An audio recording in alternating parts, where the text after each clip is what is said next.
Go to any beauty retailer, online or in person, and you're going to see a whole menagerie of color correctors. And the concept is simple, right? We use the color wheel, we choose a complementary color to neutralize an area of concern on our face, and voila, you've been color corrected. If that were true, people wouldn't be so confused about it. Color correctors don't work the way that we've been taught. I'm gonna tell you why. I'm gonna break down the difference between color corrector and concealer and brightener, and I'm going to show y'all a practical step-by-step on how to color correct like a painter.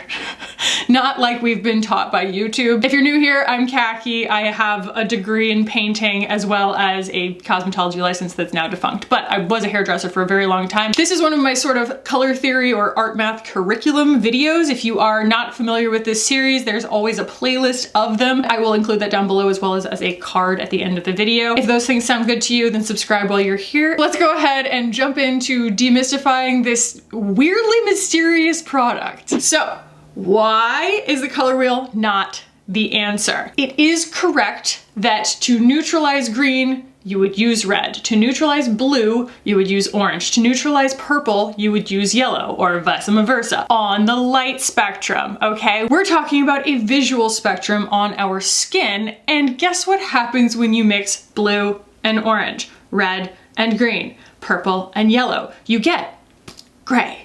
You don't get your skin tone. So that's why we run into these issues time and time again of color correctors being either really extreme in the shade that they pull on our skin, or by the time they've actually done their job, your blemish or your dark circles or whatever area of concern that you have is not really the color you wanted it to be. It's just gray or mud. Now I do want to start by saying one little disclaimer. I'm using the term color corrector because Google is going to index that as something that people recognize, right? These are the products as they're sold to us. That's what they're called. Your skin is not wrong. It does not need to be corrected, okay?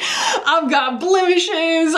I'm premenstrual right now. I woke up with this lovely little friend this morning. I don't think she's done with me yet, but I figured it was a really good opportunity to show y'all a good demonstration on color correction because wowza, this presents a challenge. But your skin is not wrong. Your face does not need to be corrected. Nothing about you needs to be neutralized. You're perfect as you are, okay? This is just, again, a tool for your toolbox and a color theory lesson for understanding how to recognize what you're looking at and make it turn into what you want it to look like. You know, that's all I'm trying to get y'all to be able to do is like go off book, essentially. I also went on my Instagram. Y'all can follow me at Hey Kackie over there. I mean, it is an absolute trash bin of posts, but if that's what you're into, there is also some useful content over there on my account. But I will go on my stories occasionally and ask y'all for input for videos like this. And I asked y'all what you wanted to have answered in a color theory video, and oh my gosh, y'all were so helpful in sculpting the curriculum that I'm including in this video, so thank you. So,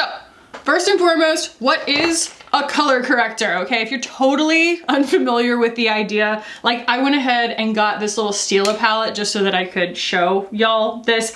I don't actually own any color correctors, and I'm gonna get into why, but I don't think they're stupid.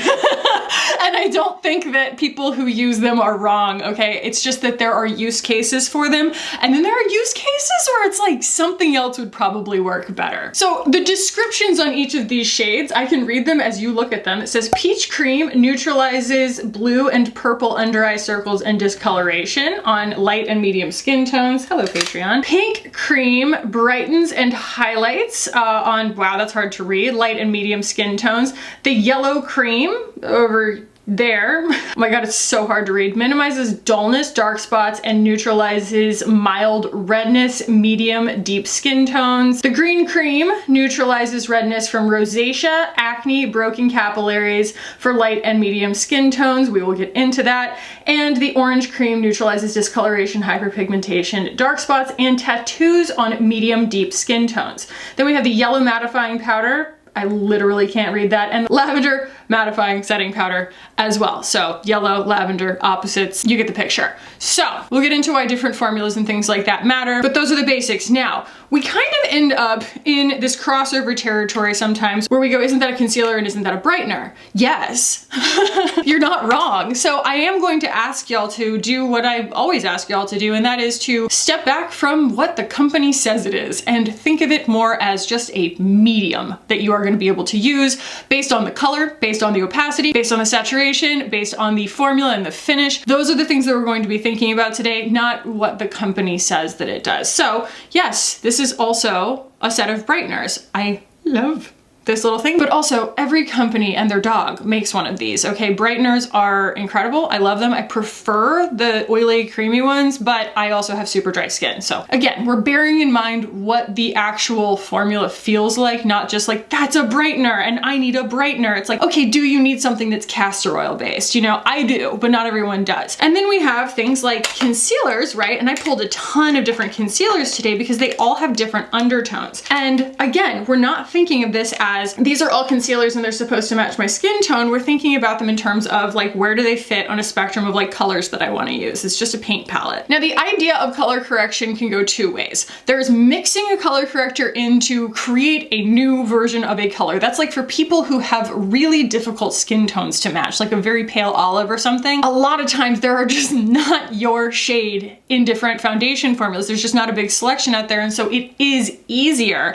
to buy a foundation that's close, like a neutral or warm, or like whatever your actual like temperature undertone is, and then add green to it. Green technically does cancel red, yes, and so if you have an olive undertone, that's already a silver lining that it's also going to help with your redness, okay? Or if you're super, super cool tone. I know a couple of people who have like medium blue skin tones, and like that's an impossible color to match at Sephora. Like very, very few brands are going to have something like that. And so you see someone like e.l.f. go and put out a blue color corrector. Like those are the kinds of things that are fantastic mix-ins that are not going to dilute your formula, and you don't need to cover your whole face in blue before you put your foundation on. I feel like that goes without saying, but I mean, that's the difference between mixing and layering. Now, layering has a lot more to do with truly canceling something out, right? So in a lot of cases, what we're trying to do when we're layering a color corrector is build opacity first. So you're essentially trying to even out the skin tone by counterbalancing that color at the same depth level so that when a full coverage foundation goes on, you won't see the areas of concern through it. A beard that grows back in, has stubble, that's gonna show through makeup because it's a completely different color than your skin. If you think about it, like if you're stepping back and actually observing what the eye is seeing, not trying to recognize it as skin with hair coming through it, but like a color, it's a totally different color than your skin tone. And so that's why we'll use a red to just neutralize that, because honestly, a lot of times like that sort of like in-betweeny brown color that's coming through, or even black, has a lot of blue and green in it, and it's going to look cool through makeup. And so that redness is going to help counteract that red orange. But that is for full coverage purposes. Okay, we're building opacity so that the full coverage can do its work. And there are plenty of people who do that as under eye corrector and things like that. But when you see someone use a very extreme color corrector, like you see someone put a big stripe of like red orange underneath their eyes or something, and that has to be followed by a full coverage foundation. It's not just going to magically disappear into your skin, but it is wise if you're going that route to match it to the depth of what's underneath it. Like ignore the skin itself. You want to actually like take the beard color into consideration, or the under eye circle color into consideration, not the skin. And mixing versus layering can also just be a preference thing. It's going to be easier to layer something that's in a pan versus mixing something that is, you know, it's like on a wand or a dough foot. Like, I'm not to say that you can't do either one, but also, something that is on a wand is going to dry down completely, and anything that's in a pan, by virtue of the fact that it is a cream in a pan, is not going to dry down. They just don't. You can powder it, but if it were gonna dry down, it would be completely hard in the pan. So you can't expect that from something like this. There's so much more to cover, but I feel like visual demonstration is crucial for this part. So I'm going to jump into a very practical step-by-step on how I would go about color correcting from a painter's standpoint, and why I make the decisions that I make. So this is gonna be another face split situation, just so that you can see whether it even makes a difference, right? So my first recommendation is decide what you're gonna do on your complexion, right? Your foundation, not your concealer, but your foundation. Like, are you gonna wear foundation? foundation? Are you gonna go for a skin tint? Like how much coverage are you going for? What have you? Because if you're going for full coverage, yes, those very extreme color correction techniques will work just fine, and like you can follow the directions on the color wheel, you know, especially if you have a medium to deep skin tone or something like that, and you are truly like working with like full opacity when you get done. Like that combination of techniques is going to be ideal for you. You're not gonna probably see very much of the type of subtle color correction I'm gonna be talking about today. My recommendation is always to start with your complexion product, your foundation itself, because it's going to change the color of what's underneath it. It's going to take those blemishes that you have or whatever areas of concern that you are trying to address with color correction, and it's gonna change the nature of it. It's gonna change what you're looking at. Like if you have a bunch of redness, but then you put your foundation on top of it, suddenly, if you were to take like an eyedropper tool, right, and look at the actual colors here, they're not so extreme that you're looking at a true red color. So you don't wanna go so extreme in the other direction that you're correcting with something super green, because it's just gonna look super green. So I'm gonna leave this side as is so that we can have this visual reference. I don't have very many blemishes over here, I have a little bit, but what we're gonna do is kind of correct on this side and use a little bit of concealer, just sort of the philosophy that I'm kind of trying to demonstrate in this video. And then we'll go in typical, you know, concealer on this side. We'll see if it even makes a difference. So my second recommendation is to always start with a brightener before you jump into color correctors, because again, we want to not deviate any further away from the natural skin tone than we have to. Like, why am I gonna go straight to this? The further you get away from your skin tone, the longer it's gonna take to get back, the more makeup it's gonna take to get back. You're gonna end up with like a weird pile of cakiness on top of like one pimple, right? Whereas it might just be able to be solved by a brightener. And brighteners come in tons of shades. This is just my shade value, but the main thing about a brightener to me is that it has this luminosity to it. The texture is different. It reflects light. It's designed to do that. And then also it has emollients, and that emollients helps it look like skin and also kind of hydrate what's underneath it. Like I said, there are plenty of other ones, especially the ones that are in a tube with a doe foot that will dry down like a concealer. It's really just about your preference. So in this case, I'm grabbing this little Sigma buddy. This is the F72, and we're going to start with brightener and see how far it gets us. And I am trying to address a few concerns here. I have zits, right? I have old healed things that are kind of purple underneath the skin. I have, we'll call this something that I would correct for. I don't really care about like my under eyes that much. It's just thin skin, but let's call that kind of a blue purple that we want to adjust for. And then one of the main questions that I got from y'all was about pigmentation, melasma, freckles running together. It can look gray through makeup sometimes depending on the color of your skin and the color of what you're putting on top of it, which brings me to another very valuable point. Not only are we thinking about what we're starting with, we're thinking about what we're trying to get to. If you're putting a whole bunch of makeup on a spot that's red that you're gonna put blush on in a minute, why? Why would you want to bring it back down to a skin tone color so that you can turn it back red again?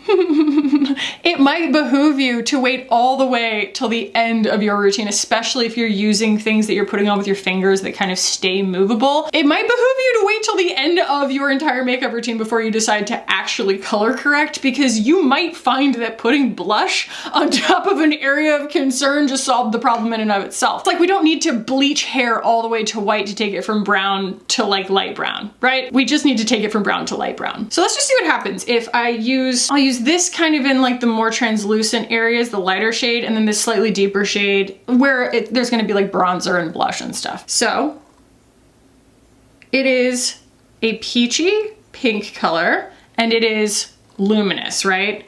So you end up with this lovely brightening factor, but now that I'm seeing that, it's like, ooh, actually, I think I wanna move into the deeper one, because you do actually kind of wanna try to match the tone of the blemish itself or the, you know, area of concern itself. Otherwise it's not gonna cover. See? So that already has done a lot of the work for us. And I'm gonna take that same shade, I'm gonna place that on top of my melasma here. And this isn't a concealer because it's not a skin tone match, right? That's, again, I'm asking you to kind of remove the idea of what a company says something is supposed to do. But the reason that I recommend starting with a brightener is because most of the things that we're talking about correcting, yes, we have different names for them and things like that. It could all just fall under the category of dullness. And what do we do with dullness? We brighten it. And what's interesting is that dullness, especially once you have the complexion product on, a lot of it looks purple. And so when that happens, that gray purpleness, you're gonna wanna richen it back up with a little bit of yellow, right? And so you start with the brightener, it's gonna give you that lovely emollients to be able to work on top of, and you haven't done too much. If you hate it, you just take a damp sponge and you can kind of press it into the skin a little bit, but without really adding coverage, quote unquote, we have simply taken attention away from the areas of concern, right? So this is just slightly outside of the area that I would really put a lot of blush on. So I feel like it is still a good example to show true color correction on, but look at the color that it is now. It's kind of a purple, like a blue purple almost. And what's the opposite of blue purple? It's actually yellow orange. It isn't green at all. And so when we're talking about putting green directly on top of that, it would only work if by the time we got everything else on, it was red. Now, if you weren't wearing any makeup at all and you wanted to use color corrector specifically only on your redness, I would still recommend mixing a very small amount of the green in with your complexion product, and I would still recommend starting with a brightener. I still think that a brightener is gonna always look a little bit more natural, and then you can work on top of that with a very minimal amount of complexion product mixed with a very, very minimal amount of green if the color that your eye perceives is still red, which like rosacea probably is still going to be red, but a lot of times when you've put a brightener on top of it, you get a different color. It depends on your undertones, but a lot of times it will kind of cancel certain tones out and leave other things behind. And it's important to analyze what it is that you're actually looking at by the time you start color correcting, instead of thinking of it as blemish equals red. So I made myself this absolutely adorable little brush. This is an About Face brush that was about that much longer, of this little, like, you know, skinny nubby thing, but I just cut it off so that I have like a really, really precise tool for this. So the mental exercise here is to take something like this, analyze what color it is, say, okay, that's kind of actually like blue purple. We want to put something that is a desaturated, because we want it to be close to my skin tone, color of yellow orange. And let's pretend that we need to actually color correct for that instead of just putting concealer on top of it, because you probably just need to put concealer on top of it. But for the purposes of this, I will actually mix a yellow and an orange. So all I've really done here is I've mixed two different shades of an orange, right? That I'm gonna use very, very selectively to correct blue.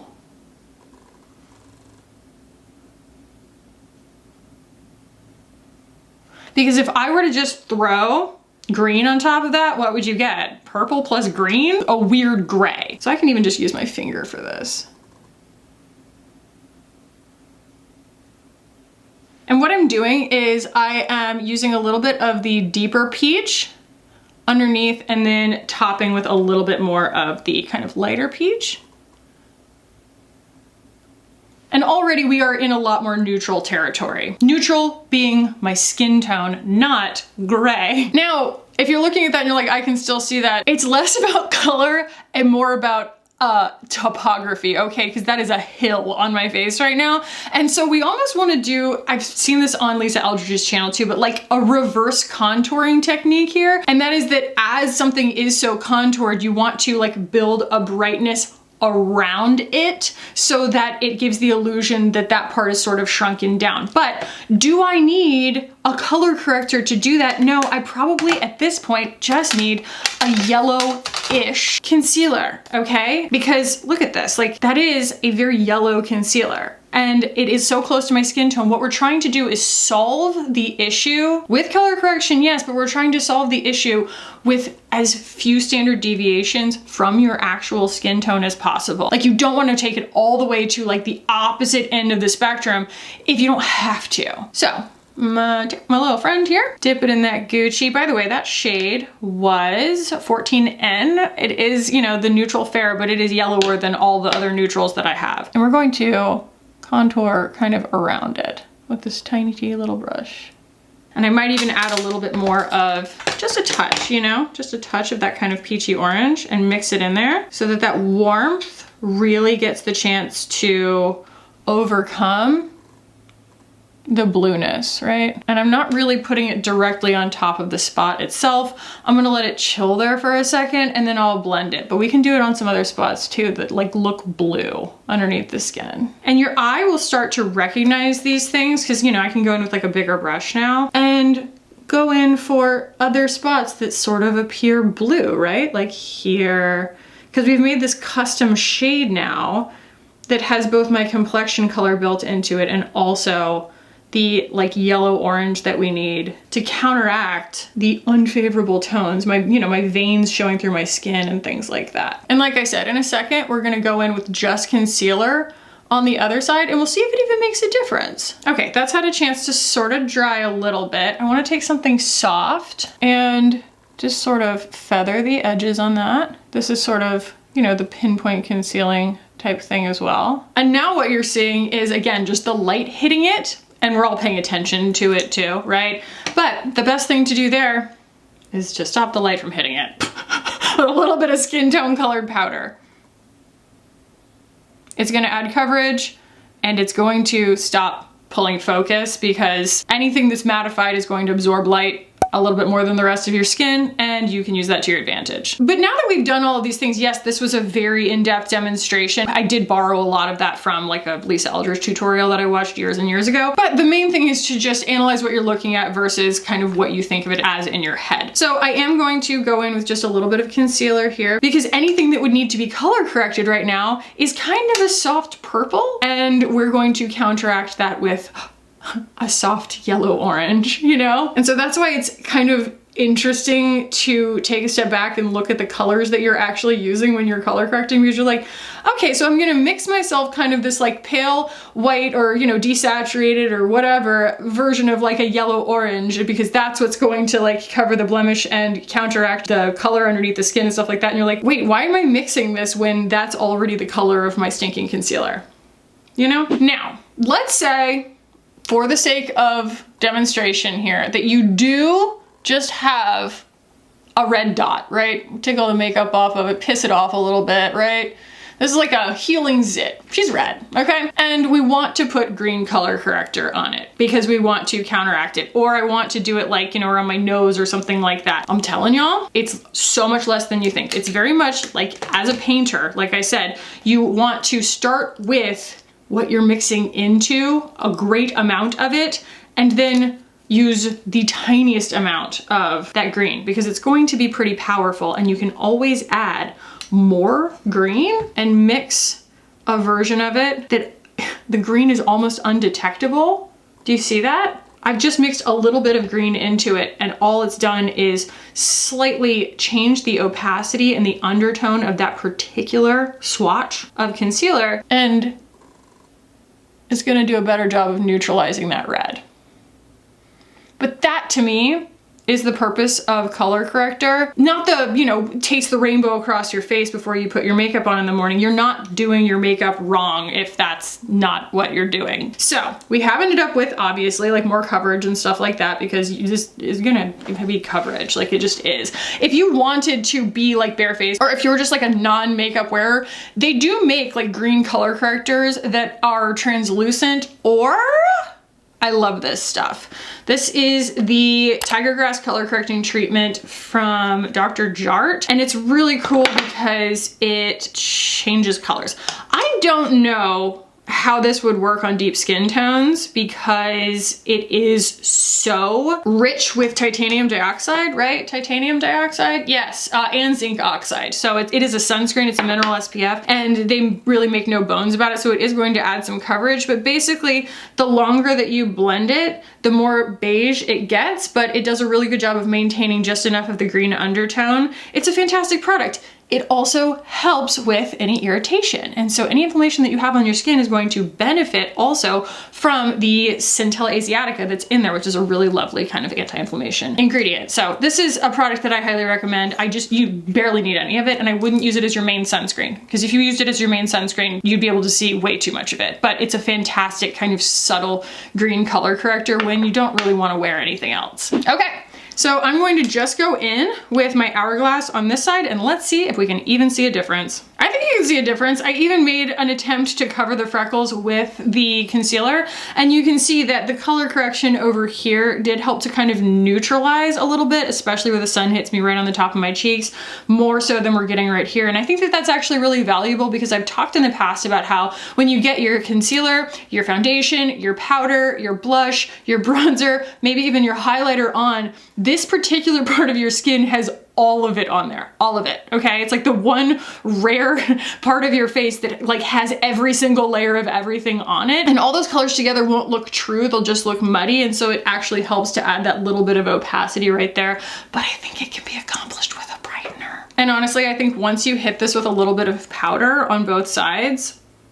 they will look relatively similar. So in essence, I am not arguing against the existence of color corrector. I don't think that it is unuseful, but I am arguing in favor of the fact that you're not correcting your skin. You're correcting the makeup. Nothing about you needs to be corrected. You just need to adjust the makeup that you're putting on with the right undertones in order to make sure that it is balancing out the colors that you're seeing that you want to correct for. I really think that most people, unless you are dealing with a very extreme situation, do not need a color corrector palette. You can just choose one color that you can mix in with your complexion product in the tiniest amount to achieve a version of a product that you already like, that has had the undertone changed ever so slightly in order to counterbalance what it is that you're trying to correct for, versus taking it all the way to one extreme in order to bring it all the way back to another extreme. And the other thing that I think is really valuable to leave y'all with is that when you are actually going in to correct for something on your skin,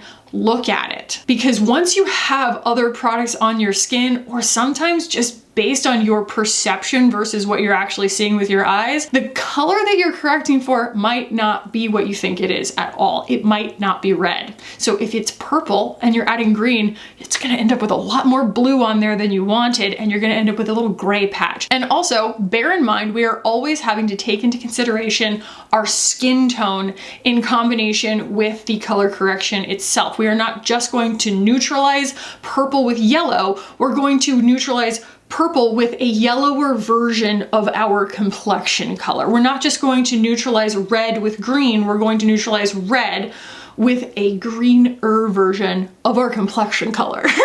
You know? So it's really just such an easy adjustment to make that's going to make color corrector work for you. Again, to correct the makeup, not to correct you.